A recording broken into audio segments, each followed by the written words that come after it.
And yet, for weeks, Nick had a sense of something swelling and then retreating inside of her.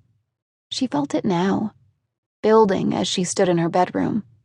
In her ears, that feeling became the sound of her own voice daring her to wear the dress to school. She touched the yellow collar, light against her neck. She felt wrapped in her mother's love, the beautiful sunshine color that had made her mother think of her. "Nice dress, Nick," her new classmates would say. Imagining the attention made her cheeks burn, more rash than blush.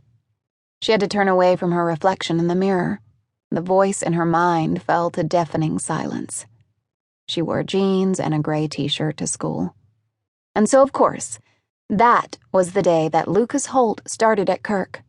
Nick could have been the girl in the yellow dress to Lucas, but instead she was just herself. No, not even herself, because really, somewhere inside, she was someone else entirely. She just couldn't seem to let the person she was on the inside out. Nick knew Lucas was new that day, because Kirk wasn't very big. She was sure that she would have noticed him if he'd been going there since the school year had begun, even if he was a senior. Nick could have sworn the entire cafeteria got quiet when he walked in. He knew what to do with the attention, too.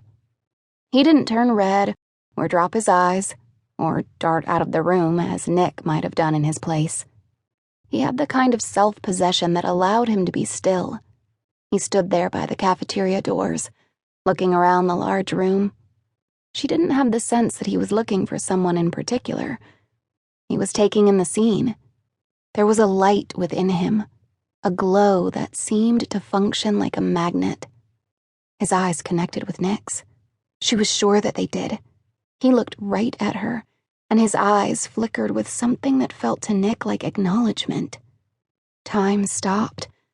That feeling swelled in her again, became her voice in her ear, telling her, goading her, to stand and wave to the boy, invite him to her table. Do it. She didn't. She couldn't. She sat, flooded with shame as the moment passed and Lucas's eyes flicked away, moving along as if he hadn't even seen her at all. Maybe he hadn't. Maybe she'd made the whole thing up. Her t-shirt was the same nothing color as the dust bunnies under her bed. She practically blended into the cafeteria's walls. In the end, Lucas headed for the table reserved for the coolest and most beautiful of Kirk, a collection of seniors that, it seemed to Nick, held in common nothing more than a sense of confidence that each wielded like a superpower. Among them, Jasmine Kane, captain of the swim team and all-around Kirk Golden Girl; Emery Torres, star of the drama department; Simon Pinelli, a triple threat of quarterback, school president, and industrious pot smoker; and Hunter Nolan, who, with his cherubic blonde curls and relentless menacing of the underclassmen, had already earned himself the nickname of Angel Bully in the privacy of Nick's thoughts. These were the unique few that thrived in the thin air of Kirk. They bloomed colorful and bright, unabashed by their own beauty and talent.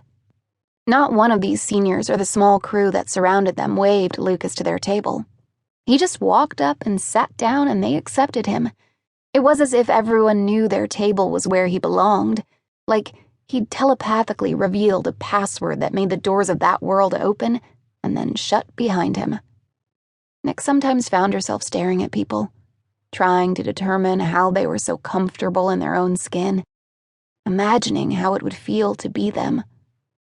She didn't intend to stare, but it was hard for her to stop herself.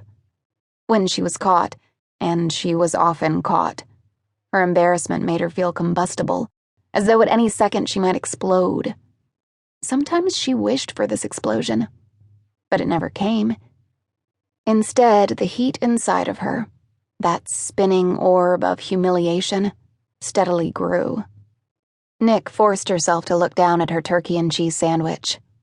She thought about what might have happened if she'd been wearing the yellow dress. Hotness," said her friend Lila Dorian. They had the table to themselves. Nick bit into her sandwich. "That's Lucas Holt," Lila told her. "He just moved to town with his mom." Nick didn't question.